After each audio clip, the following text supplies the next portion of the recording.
Bien, pues buenos días a todos otra vez. Todavía siento que nos faltan algunos, pero ojalá que se acerquen. La idea es que estemos todos juntos como familias, que estén los niños también. Nos da gusto que están los niños con nosotros y vamos a pedirles a todos que pongan atención a lo que vamos a ver en la Biblia, en la palabra de Dios, con respecto al orden de Dios para la familia. Estamos convencidos de que Dios tiene propósitos en nuestra vida y nos los ha revelado en su palabra y Él quiere cumplir esos propósitos y estamos seguros que este fin de semana Dios quiere avanzar en eso en nuestras vidas. Va a depender de cuánta atención ponemos todos y si estamos dispuestos a que Dios trabaje en nuestra vida. Vamos a ver cosas que muchos de ustedes ya saben, aún los niños ya saben. ¿Qué deben hacer los niños? A ver, quizá alguien sabe de los niños. ¿Qué deben hacer los niños con sus papás? Ay, todos saben obedecer. Todos saben que eso es obedecer. Y eso es los niños. Si pregunto a los padres qué es lo que deben hacer, también saben qué es lo que deben hacer. Y si le pregunto a las esposas qué deben hacer, también saben qué deben hacer. Quisiera que viniéramos a las Escrituras los siguientes minutos para repasar qué es lo que debemos hacer todos, pero también que contestáramos dos preguntas. ¿Por qué lo hacemos? ¿Y para qué lo hacemos? Y espero que al ver en las Escrituras por qué hacemos esto y para qué lo hacemos, podamos entender mejor el propósito de Dios y tomar decisiones este fin de semana para hacer que nuestra familia sea como el diseño y el orden de Dios. Ahora, el problema en la mente de muchas personas en el mundo, y yo creo que es el problema en la mente de muchas personas que hemos conocido la palabra de Dios, es que todavía hay adentro de nuestra mente, en nuestra conciencia, una confusión. Y hemos querido creer las cosas que son más cómodas para nosotros. Y nos preguntamos, ¿la familia es un diseño? Es decir, ¿alguien lo pensó, lo planeó y lo ejecutó? ¿O es un accidente que nomás pasó? Tenemos familias porque pues así es como hacen los animales, nosotros somos un poquito más inteligentes y estamos contaminados con las ideas de la evolución. Esta religión, esta teoría que se introdujo para darle una tranquilidad a la conciencia de la gente y hacerle creer que somos el producto de millones de años que fueron haciendo que las cosas cambiaran, que no hay un Dios y que por lo tanto no tenemos ninguna responsabilidad para con alguien que nos hizo, y eso es mucho más cómodo. Y el concepto de la evolución no solamente es para el universo, no solamente es para la vida en la tierra, no solamente es para decirnos que venimos del chango y que fuimos evolucionando hasta que ahora somos seres pensantes. También este concepto está en todas las cosas. Y nos conviene más pensar, pues las cosas nomás sucedieron. Si alguien sale por ahí y se encuentra tirado ahí nomás junto a los vehículos un Rolex, un reloj de oro, puede pensar, seguro que este reloj es el producto de miles de millones de años que a través de ciertos efectos físico-químicos y accidentes y que cayó un rayo y de repente le dio forma a un cristal y hizo un metal y se fueron juntando después de millones y millones de años y después se fueron juntando las piezas y finalmente quedó un Rolex. Así es que como este reloj no es de nadie porque fue el producto de muchos accidentes a través de millones de años, yo me lo puedo quedar. Eso me gusta más que pensar, este reloj, alguien pagó por él y le pertenece a alguien y tengo que devolvérselo a su dueño. Eso no me gusta esa idea. Me gusta más la idea de que a través de millones de años los metales y los materiales se fueron conjuntando hasta que produjeron un reloj. Saben, el ser humano es una joya mucho más complicada que un Rolex. Pero si creemos que hay un diseñador que hizo un diseño, tenemos una responsabilidad. Con la familia también hay teorías de la evolución. Y piensan algunos que la familia originalmente era un grupo de animales, prácticamente vivían en las cuevas y que los hombres jalaban a las esposas del cabello hacia las cavernas y tenían varias esposas y todo eso, pero como fueron evolucionando y se hicieron un poquito más inteligentes, se dieron cuenta que una esposa es suficiente, a veces es más que es suficiente, y fueron evolucionando y entonces ya nada más tenían una esposa y entonces pensaban que debían tener muchos hijos, pero luego, como fueron más inteligentes, pensaron, no, mejor poquitos hijos. Y la familia se ha ido evolucionando y se ha ido perfeccionando. Nos da risa. Pero saben ustedes que el movimiento homosexual propone que el matrimonio igualitario es el siguiente paso de evolución. Se está perfeccionando todavía la familia ahora. Pero eso no es lo que dice la Escritura. La Escritura nos dice en Génesis 1:26, entonces dijo Dios, hagamos al hombre a nuestra imagen, conforme a nuestra semejanza, y señoree en los peces del mar, en las aves de los cielos, en las bestias, en toda la tierra y en todo animal que se arrastra sobre la tierra. Y creó Dios al hombre a su imagen, a imagen de Dios lo creó, varón y hembra los creó, y los bendijo Dios y les dijo, fructificad y multiplicaos, llenad la tierra y sojuzgadla. No se trata, según lo que dice la Biblia, de una serie de accidentes a través de miles de millones de años. Se trata de un diseño en el que Dios, con toda su sabiduría, hizo el universo, hizo todas las cosas en orden,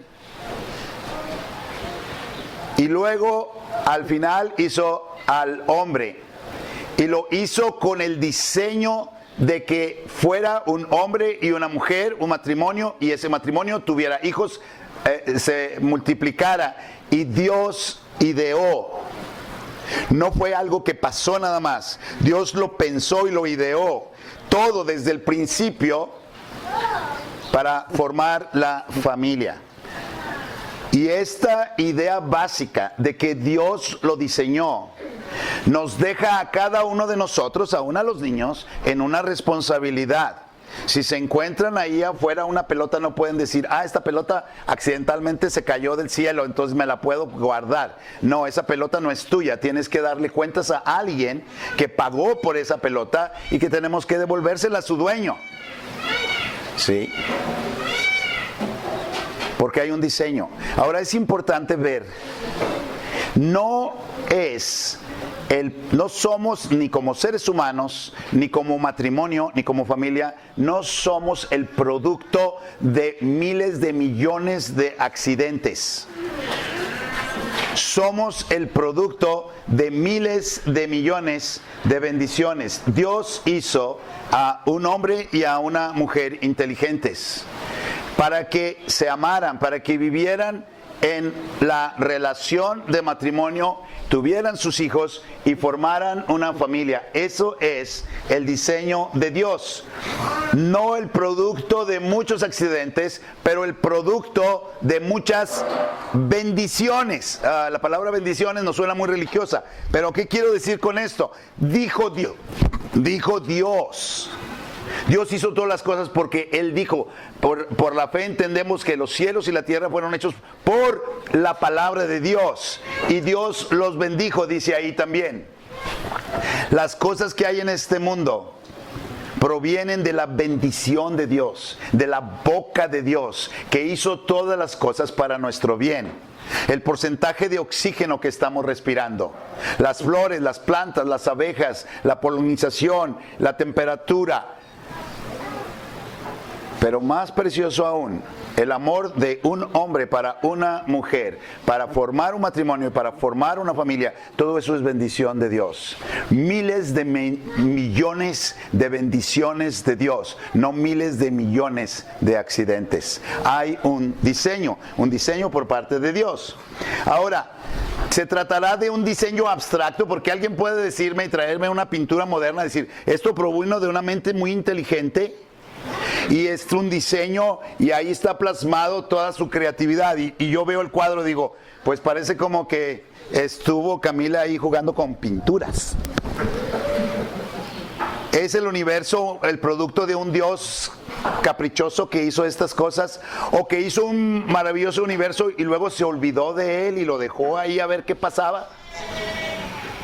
Y por eso quiero usar la palabra orden, porque ciertamente hay un diseño, pero hay un orden en lo que Dios ha hecho. Quizás los de atrás no van a alcanzar a leer. Eclesiastés 3:11 dice, todo lo hizo hermoso en su tiempo y ha puesto eternidad en el corazón de ellos, sin que alcance el hombre a entender la obra que ha hecho Dios desde el principio hasta el fin. Dios todo lo hizo hermoso, su diseño tiene hermosura, su diseño tiene una ingeniería increíble. Y podemos hablar de eso en la naturaleza, en los astros del cielo, en el universo, todo lo que quieran, pero esa misma mente es la que se le ocurrió la idea del matrimonio. Es la misma mente que creó la física, la química, la biología que hay en el mundo, la mente que pensó en la familia. No es un diseño abstracto, es un diseño con orden. Y Dios lo hizo hermoso todo en su tiempo. Tenemos más responsabilidad por eso. Y puso eternidad en nuestros corazones. Ahora, ¿han puesto atención a este versículo? Dice, sin que alcance el hombre a entender la obra que ha hecho Dios desde el principio hasta el fin. Dios tiene el propósito que nosotros entendamos. Ese propósito que Dios tiene desde el principio hasta el fin. Dijimos que nos vamos a enfocar en conocer lo que debemos estar haciendo en el orden de la familia de Dios, aunque ya lo sabemos. Pero queremos enfocarnos por qué lo hacemos y para qué lo hacemos. ¿A qué se refiere con ese propósito que tiene Dios desde el principio hasta el fin? No hay un accidente, no hay un capricho. No es nada más un despliego de la capacidad y el poder de Dios. No hay un abandono a lo que Dios ha hecho. Hay un orden. Y específicamente estamos hablando en el universo, pero en la familia. Hay un orden con un propósito. Efesios 1, 9 y 10 dice, dándonos a conocer el misterio de su voluntad, lo que dice Eclesiastés 3:11. ¿Cuál es ese propósito desde el principio hasta el fin que el hombre no entiende? Las preguntas existencialistas de todas las épocas. ¿Por qué estoy en este mundo? ¿Por qué estoy ¿para qué vine? ¿Por qué vivo? Yo no pedí nacer. ¿Por qué me tocaron los padres que me tocaron? ¿Por qué me tocó la esposa que... Ah, no, tú la escogiste. Esa tú la escogiste. Sí.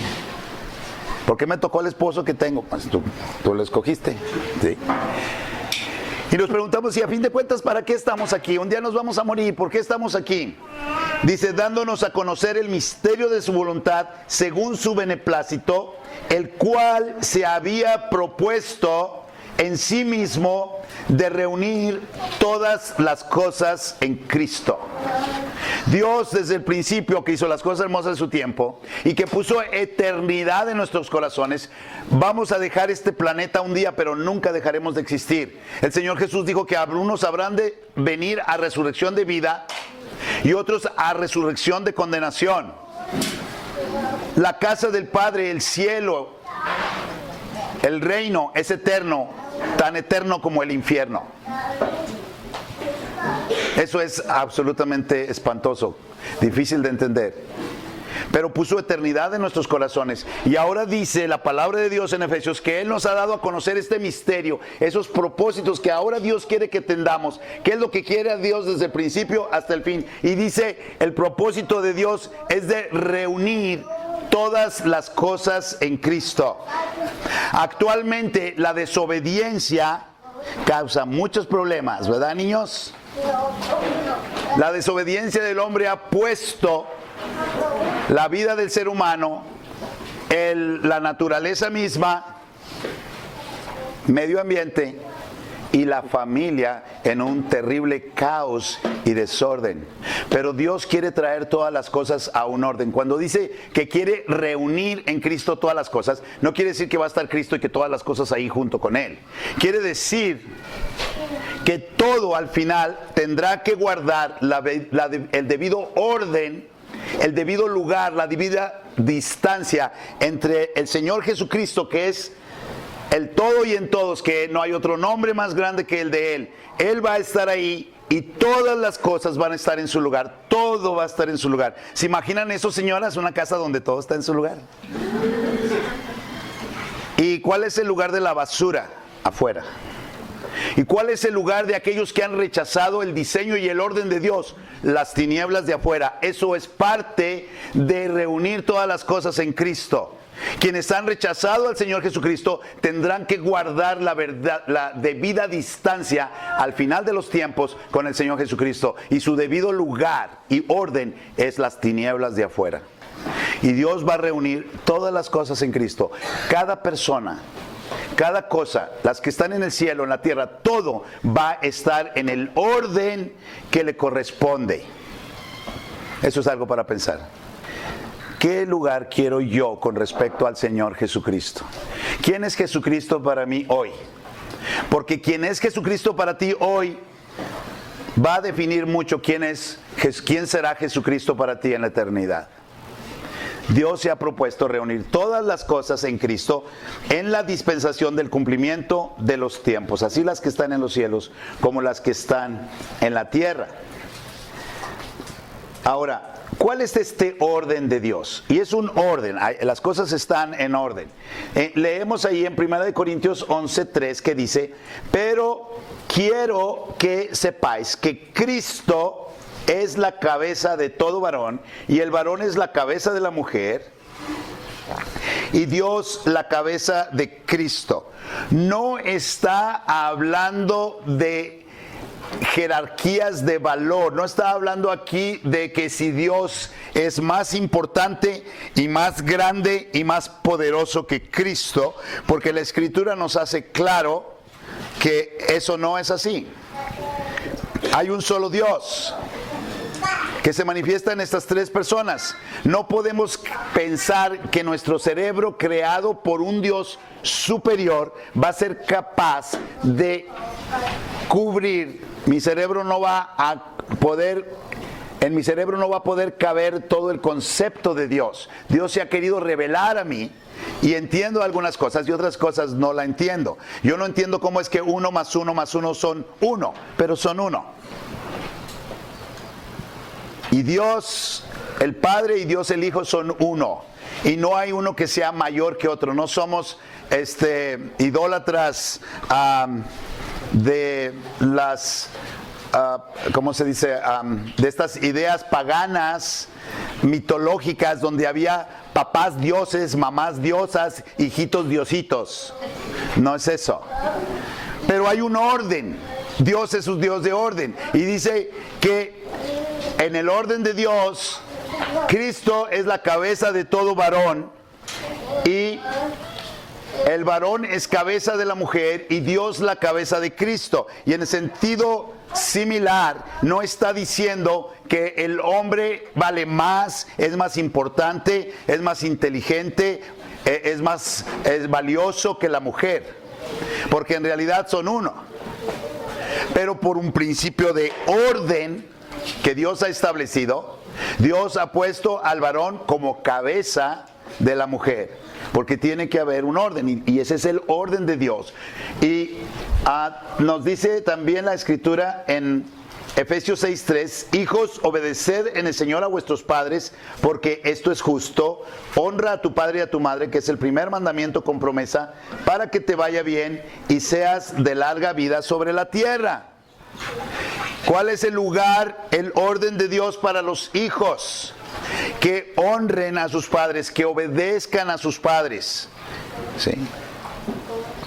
Es un principio de orden. Dios no está dándole valor diferente a cada una de las personas aquí.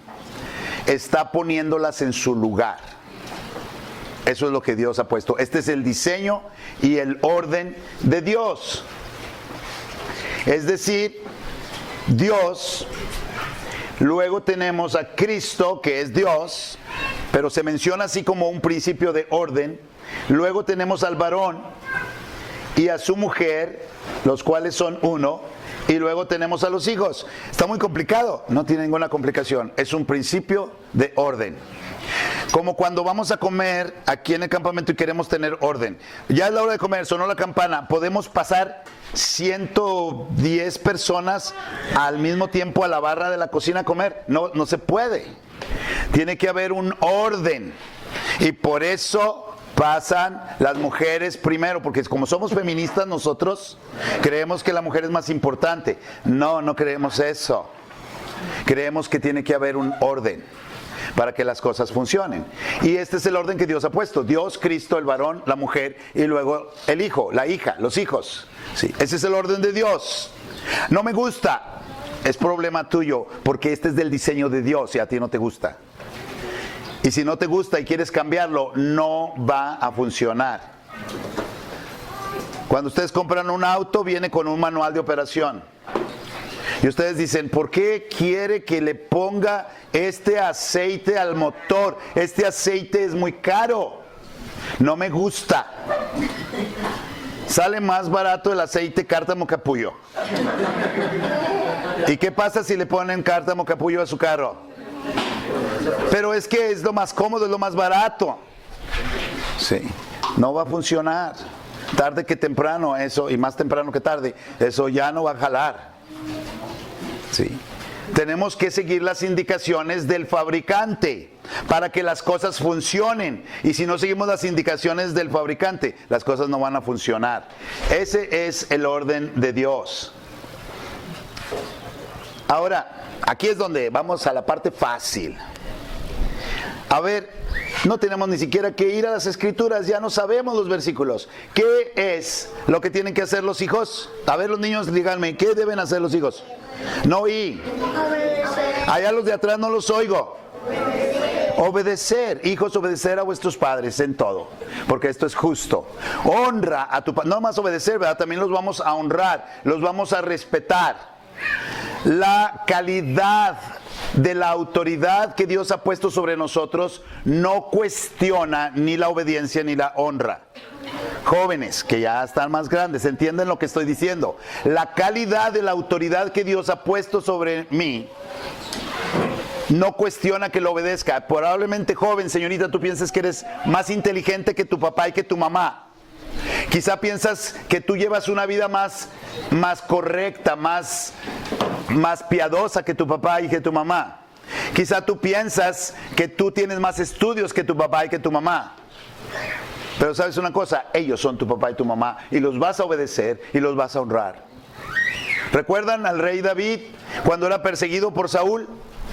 Si comparamos estos dos hombres, Saúl era un hombre iracundo que incluso se dejaba guiar por sus emociones y por espíritus malos. Y se había propuesto asesinar a David. Era un hombre orgulloso y vanidoso. Y David era un hombre conforme al corazón de Dios. Y Saúl se propuso matarlo. Y cuando menos en 2 ocasiones David tuvo la oportunidad de matar a su enemigo Saúl. Pero no lo mató. ¿Por qué? Era el ungido de Dios, era la autoridad. David dijo, no voy a levantar mi mano contra el ungido de Dios. Ay, qué tristeza cuando vemos niños, bebés, que levantan su mano contra sus padres, porque les parece que sus padres no son dignos de honor. Qué triste cuando los jóvenes y las señoritas no tienen ningún reparo en hablar mal de mamá o de papá, y levantan su voz contra ellos. Al que maldiga a su padre y a su madre, dice el libro de Proverbios, se va a apagar su luz en la oscuridad tenebrosa. ¿Porque son muy buenos? No, porque es tu papá y tu mamá. La calidad de la autoridad que viene bajo un juicio que tú hiciste, no importa, pero la calidad de la autoridad no va a poner en cuestionamiento tu obediencia ni tu honra a tus padres y a tu madre. Ya sabemos eso, ¿sí? Y entonces, si ya sabemos eso, ¿qué debe hacer la esposa? A ver, las esposas pueden decirme, ¿Qué debe hacer la esposa? Entonces vamos a tener otro estudio porque no saben. ¿Qué debe hacer la esposa? Sujetarse, obedecer a su esposo, apoyar a su marido, ¿sí? Honrarlo, respetarlo, ayudarlo. Eso ayuda, decía una hermana que eso ayuda ideona, porque tiene muchas ideas. Ya lo saben, ahí dice la escritura lo que van a hacer: sujetarse a su marido, apoyar a su marido, respetarlo, ayudarle, porque nosotros los hombres a veces no vemos otras cosas que las mujeres sí ven. Nada más acuérdense, es una ayuda idónea. Sí. Y eso es lo que dice la escritura que deben hacer. ¿Qué deben hacer? ¿Qué deben hacer los varones? No oigo. Amar a su esposa. Y con sus hijos, ¿qué deben hacer? Instruirlos, corregirlos, ¿sí? Guiarlos, instruirlos en el camino de Dios. Y muchos piensan, no, pero ese varón que instruye en el camino de Dios se refiere al pastor, se refiere al misionero, se refiere al líder religioso. No, eso no dice la palabra de Dios. La palabra de Dios dice que el padre de familia es el que va a guiar a su familia. Señoritas solteras, cuando le dicen que sí a un hombre, ese hombre va a ser tu líder espiritual, tuyo y de tus hijos. Y si no tienes esa seguridad, mejor no le digas que sí, porque él es el responsable.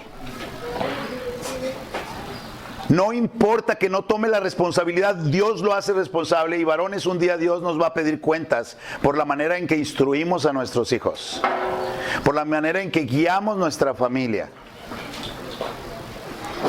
Algunos dicen, qué padre que ahí el orden de Dios dice, porque el varón es la cabeza de toda mujer. Ahora que aquí todos, nomás mis chicharrones traen aquí. Sí, bien padre. No sabes la gran responsabilidad que Dios ha puesto sobre ti. Tú tienes la responsabilidad de guiar a tu familia. Y tienes, por parte de Dios, en el orden de Dios, el mandamiento de parte de Dios de amar sacrificialmente a tu esposa. Amarle sacrificialmente. Todo el romanticismo y las canciones modernas y las telenovelas y las películas nos han hecho creer que el amor es un sentimiento. El amor sí es un sentimiento, pero mucho más que un sentimiento, es un mandamiento. ¿No dijo el Señor? Un mandamiento nuevo os doy, que os améis unos a otros. Si tú dices, no quiero ser hipócrita, es que no me nace decirle a mi esposa te amo. No se trata de que te nazca, se trata de que Dios dijo, ama a tu esposa en la misma medida en que Cristo amó a la iglesia. Ya sabían eso no les iba a decir. ¿Qué es lo que ha hecho Cristo? ¿Qué es lo que hace Cristo en la familia? La guía. Es guía, nos da su palabra, sí. Nada más. Nos ama, nos ha amado, sí. Él nos sostiene.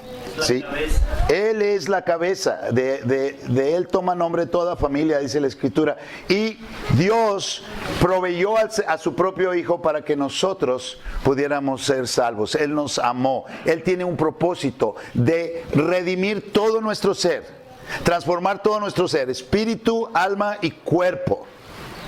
Es lo que Dios va a hacer con nosotros. ¿Sí? Ahora,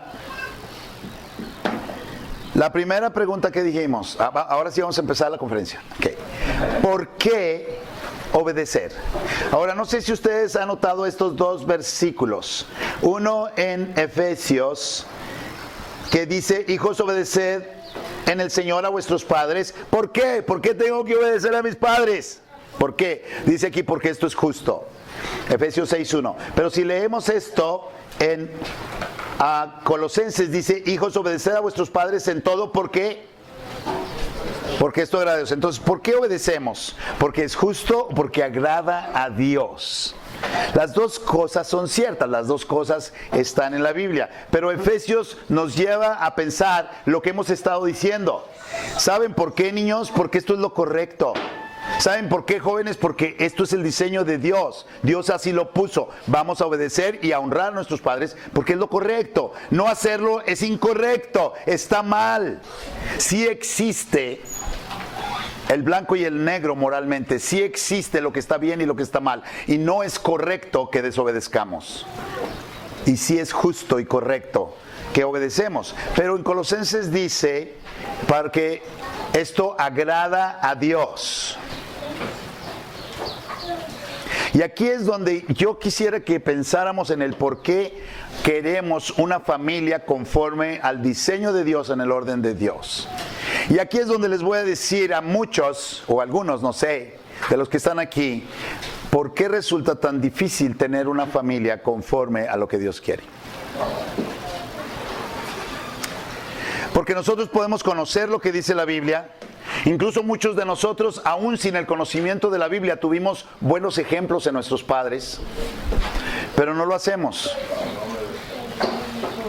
Sabemos que es lo correcto y no lo hacemos. Por nuestra naturaleza, dice la Escritura en Romanos que el hombre natural no se sujeta a la ley de Dios ni tampoco puede. Hay en nosotros desde niños esa sentir de nuestro corazón de rebelarse en contra de lo que Dios ha dicho. Una insistencia en ponernos a pelear nuestra propia voluntad contra la voluntad de Dios. Es una pelea de voluntades. Y en muchas cosas que hacemos en nuestra vida, constantemente estamos haciendo las cosas diferente a lo que Dios dice. Pablo dice: yo no codiciaba hasta que leí, no codiciarás. ¿Se han visto eso, papás? Cuando anda por ahí el niño, anda jugando con sus juguetes y de repente ustedes ven ahí el jarrón que regaló la abuelita y dice: ay, este niño va a romper el jarrón. Y entonces el niño ni siquiera había visto el jarrón, Él andaba con sus juguetes. Pero al momento en que le dices: mijo, no vayas a tocar el jarrón, ¿qué pasa? Ay, ya los juguetes ya no tienen ningún atractivo. No hay cosa más importante en este mundo que ese jarrón. Y no solamente el jarrón, pero poder ir y tocarlo. ¿Por qué? Esa es la insistente, la persistente voluntad mía de hacer lo contrario a lo que es justo, lo contrario a lo que Dios dice, lo contrario a lo que es correcto. Ese es el primer problema que nosotros tenemos, cada ser humano en nuestro corazón. No me interesa qué religión seas. Todos nacemos con esa decisión de ir en contra de lo que Dios dice. Y a veces, en algunos momentos de nuestra vida, quizá cuando estamos enfermos, quizá cuando hemos pasado una crisis, quizá cuando es 1 de enero, decimos: no, pero ahora sí ya voy a cambiar. Y somos sinceros, de veras ya, ahora sí no, de veras, en serio. Sí, ya voy a cambiar, ya voy a hacer las cosas bien, ya voy a hacer lo que es justo. No le hacía caso a papá y a mamá, pero ahora sí ya le voy a hacer caso. Y dice la Escritura: pues aunque te decidas a hacer lo correcto, no lo has hecho, no puedes. Esto que estamos diciendo es la razón de la obra del Señor Jesucristo en este planeta. Él vino por causa de nuestro pecado, Él vino a buscar y a salvar lo que se había perdido. Él sabía que nosotros en nuestro corazón somos malos y nos gusta hacer las cosas contrario a lo que Dios dice. Y esas decisiones y esas acciones y esos pensamientos nos ponen en deuda con Dios, porque hemos ofendido al Dios del orden, hemos ofendido al Dios del diseño. Cuando los niños desobedecen, cuando la esposa no se sujeta ni honra a su marido, cuando el marido no toma activamente la responsabilidad que le corresponde, todo eso es en contra del diseño de Dios y estamos ofendiendo a Dios. Eso en la Biblia se llama pecado. La desobediencia es pecado. Y el Señor Jesús vino aquí para hacer efectivamente dos cosas. Él nos enseñó la verdad, habló la verdad, pero hizo dos cosas. Estamos hablando de hechos. El Señor Jesús, afuera de Jerusalén, fue crucificado por mi pecado y el tuyo, por esas decisiones contrarias al diseño de Dios en todas las áreas de mi vida. El Señor Jesús murió en la cruz por mi pecado. Eso fue un hecho claro, registrado, verdadero, no solamente humanamente, sino a más aún en la presencia de un Dios justo y puro y santo. Se presentó la sangre del Señor Jesucristo en pago por mi pecado y el tuyo. Pero dice la Escritura que al tercer día Él resucitó entre los muertos con poder. Está vivo hoy. Y al estar vivo hoy es real, aunque no lo podamos ver, y está ofreciéndonos la capacidad y el poder de llevar a cabo esos buenos propósitos que a veces hemos querido tener y decir, ahora sí voy a ser un padre responsable, ahora sí voy a ser una esposa ejemplar, sujeta a mi marido, ayuda de él, ahora sí. No puedes, pero si tú tuvieras en tu corazón al Señor Jesucristo resucitado, el Espíritu, el poder que resucitó a Jesucristo entre los muertos, esa misma potencia, ese mismo poder puede estar a tu disposición para transformar tu corazón y que ahora sí puedas vivir de acuerdo al diseño de Dios. Y yo quisiera que nadie se fuera de este campamento sin que tuviera bien clarito una cosa.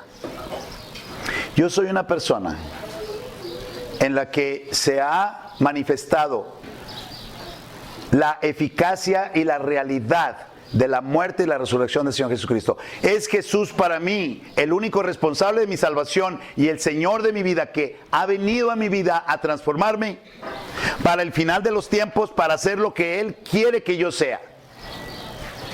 Porque si tú no tienes esto claro, si tú piensas que eres cristiano porque tus papás eran cristianos, si tú piensas que tú estás bien porque viniste a un campamento de la Biblia, si tú piensas que no estás tan mal porque tus vecinos están peor, eso no es nada.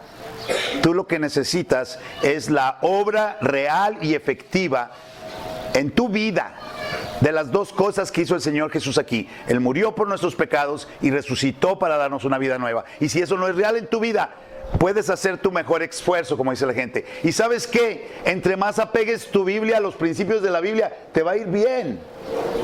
Pero siempre vas a estar luchando contra el pecado. Y el Señor Jesús venció el pecado en la cruz. Y venció el dominio del pecado en mi vida en la tumba vacía. Y eso es efectivo, no es nada más una predicación, no es nada más palabras. Y si no empezamos por ahí, entonces no vas a entender por qué obedecemos. Hay personas que obedecen porque esto es justo, es lo correcto, así lo diseñó Dios. Hay que ponerle el aceite caro al carro, tengo que amar a mi esposa, tengo que obedecer a mis padres. Funciona, te va a ir bien, te aseguro. Pero siempre vas a estar ahí, dándote cuenta que la ley de Dios, que lo que es justo de parte de Dios, tú siempre vas a estar abajo y abajo y abajo. Pero aquí nos dice otra cosa muy importante. Nos dice, ahora nosotros estamos obedeciendo a nuestros padres, haciendo las cosas de acuerdo al orden de Dios, porque yo quiero agradar a Dios. No nada más porque es justo, pero yo quiero agradar a Dios. Ese deseo de agradar a Dios nace en el corazón de quienes han recibido el amor de Dios en Cristo Jesús. El regalo de vida eterna en Cristo Jesús. Y cuando se han dado cuenta que verdaderamente hemos sido perdonados, que hemos sido amados por Dios, entonces tenemos un montón de amor, tenemos un montón de perdón y podemos darlo a otros. Y lo hacemos para agradar a aquel que nos tomó por soldado. Dice que la segunda pregunta, ¿para qué obedecemos? Para que te vaya bien, dice, para que te va a ir bien. Si tú haces todas las cosas conforme al manual de operaciones del creador, del diseñador de tu auto, te va a ir bien. Familias que no conocen ni la Biblia ni de Dios, pero hacen las cosas como Dios dice, aunque no lo hayan leído nunca, les va bien. Pero no es nada más para eso. Ninguno que milita se enreda en los negocios de la vida a fin de agradar a aquel que le tomó por soldado. Dijo el Señor Jesús, el que tiene mis mandamientos y los guarda, ese es el que me ama, y el que me ama será amado por mi Padre, y yo le amaré y me manifestaré a él. No hay una motivación más efectiva en la vida de un ser humano. A veces hacemos las cosas por miedo.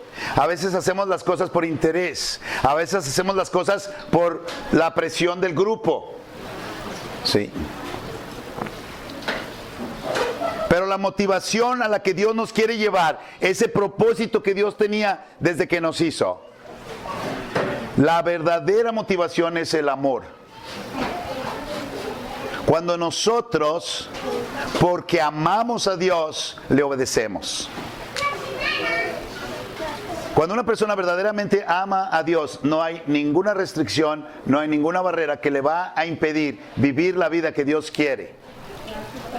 Pero para poder amar a Dios, necesitas haber recibido el amor de Dios. La Escritura nos dice que nosotros le amamos a Él porque Él nos amó a nosotros primero. Y si tú no has recibido el amor de Dios, no puedes dar lo que no tienes. Necesitas recibir el amor de Dios, el perdón de Dios. Hemos visto alcohólicos, drogadictos, dejar sus vicios, no por un tratamiento médico, sino porque aman a Dios. ¿Qué puede hacer un padre de familia, un esposo que dice, sí amo a mi esposa, sí quiero que mis hijos salgan bien, no quiero que salgan mal, quiero hacer esto porque me va a ir bien, me quiero evitar las maldiciones de Deuteronomio? No, ¿sabes qué, Señor? Yo lo voy a hacer por amor a ti. Porque si tú me amaste a mí y moriste en la cruz por mí, yo quiero dar mi vida por ti. ¿Y qué es lo que quieres que haga? Me has tomado por soldado, no nada más porque es justo, quiero agradarte a ti. Yo quiero dejar esto en sus mentes. Primero, tienes que recibir el amor de Dios en Cristo Jesús. Y si lo has recibido, y lo has recibido de muchos hace años, ¿por qué no amas al Señor al punto de hacer lo que ya sabes que tienes que hacer? Hemos querido que en este campamento se integren más las familias. No sé cómo les fue hoy en la mañana, pero la idea es que ese tiempo sea junto toda la familia. Y yo en los años que tengo de familia les diré que este es uno de los puntos prácticos más complicados, poder juntarnos todos. Ahí están mis hijos para decirles. Y si no logramos otra cosa, cuando menos que 2 veces al día se junte la familia. Aunque nomás se vean las caras, que nunca se las ven, pero estén ahí todos juntos. ¿Sí? Y dar esta oportunidad a que el papá sea el líder de la casa, a que la esposa apoye a su marido, a que los hijos muestren honor, respeto y obediencia a sus padres. ¿Sí? Ahora, ¿por qué obedecemos? ¿Por qué es justo? ¿Por qué esto agrada a Dios? ¿Para qué obedecemos? Obedecemos para agradar a Dios. Porque Él es nuestro todo, Él murió por nosotros. Para eso obedecemos. Ahora, para terminar, voy a necesitar la ayuda de los niños aquí. Vamos a repasar cómo es la obediencia. Y como yo tengo tan mala memoria, por eso puse cómo. Y eso me va a ayudar para recordar 4 cosas que comienzan con co. La verdadera obediencia es, primero, es corriendo. No voy a decir nombres para no decir nada, pero ofender a nadie o aludir a nadie, pero yo conozco una familia de 9 hijos. No es mi familia, pero conozco una familia y siempre me he quedado tan admirado. Ya tienen hijos ya grandes y hijos pequeños, pero cuando papá o mamá apenas empiezan a hablar, cualquiera de sus hijos apenas empiezan a hablar, el hijo o la hija ya está de pie y está atento. Como si les dijeran a ustedes, el techo se va a caer. ¿El techo va a caer? Bueno. ¿Y si se va a caer? No. ¿Qué harían cada uno de ustedes? Se levantaban y salían corriendo. Y estos muchachos y muchachas, hijos de una familia cristiana, me impresionaba la presteza, como si fuera una emergencia. Se paraban y ponían atención y rápido iban a hacer lo que su papá o su mamá habían dicho. La verdadera obediencia es rápida, es corriendo, no es ahí voy, ahorita al ratito. Esa no es obediencia, es rápido, es completa. Si se nos dice que hagamos 2 cosas, 3 cosas, 10 cosas, 20 cosas, vamos a hacer las 20 cosas. Si hicimos 19 y nos faltó 1, eso no es obediencia. Tenemos que obedecer en forma completa. ¿Cuál es la primera co, niños? Pero dijimos, en lugar de rápido, dijimos ¿cómo? No, oigo a los niños de atrás, ¿cómo? Corriendo. Y luego la segunda co es completa, todo. Lava los trastes. Ay, no, las ollas no, porque no me gusta. Eso no es obediencia. Es completo. Te comes todo el plato, ¿verdad? Es completo. Y luego, lo que está diciendo Jonathan, él se lo sabe de otra manera. Contento. Feliz, contento. No es obediencia al que le dicen, guarda tus juguetes y ahí va. Eso no es obediencia. Eso no es contento. ¿Y por qué nomás a mí me dicen y a mi hermano no? Ella está muy contenta ahorita. Sí. Pero vamos con una sonrisa a obedecer porque es contenta. Y la última es copeteada. ¿Sí saben qué quiere decir copeteada? Yo Sí, ¿qué es? Es un poquito más. Un poquito más. ¿Puedo hacer un poquito más?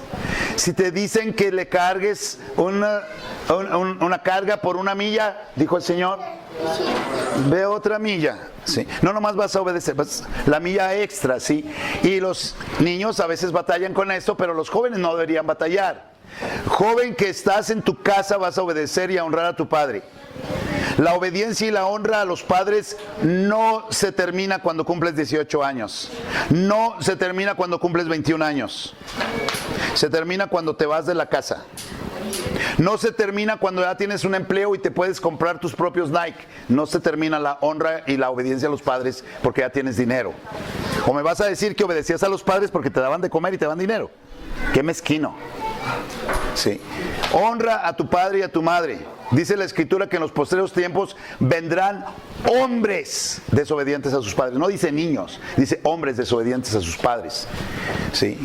Cuando te vayas a casar o ellos te envíen a algún lugar y vas fuera de casa, entonces no tendrás que estar bajo su autoridad. Siempre los vas a honrar, pero ya no va a estar sobre tu autoridad. Y cuando ya te casas, muchacha, tu autoridad es tu esposo, no tu mamá ni tu papá. Pero mientras estés en casa, no me interesa si tienes 40 años, si estás en casa, vas a obedecer a tu papá y a tu mamá y vas a honrarlos. Sí, y vas a honrarlos copeteadamente. ¿Qué quiere decir esto? Pues me dijeron, limpia las mesas. Sí, eso completo son todas las mesas. Sí. Contento, con una sonrisa, sin quejarse, feliz, ¿verdad? Contento, corriendo, no voy a decir, ay, hasta el rato, no, ya, corriendo, pero luego digo, ya terminé las mesas, pero quizá también puedo barrer, quizá también puedo trapear, quizá también puedo hacer otra cosa encima de lo que me dijeron. Además de lo que me dijeron, si conocemos el corazón de mamá, si conocemos el corazón de papá, podemos hacer un poquito más y vamos a copetear. A ver, los niños, entonces, ¿cuáles son las 4? Primero, no, pero con co, hijo, con co. Primero corriendo y luego completa y luego contenta y luego copeteada, ¿sí? No se les va a olvidar porque ahorita lo tenemos en la pantalla, pero nos aprendemos las 4. A ver, ¿cuál es la primera? Corriendo y luego completa y luego contenta y luego copeteada. A la tarde se los voy a preguntar. Por ahora, muchas gracias.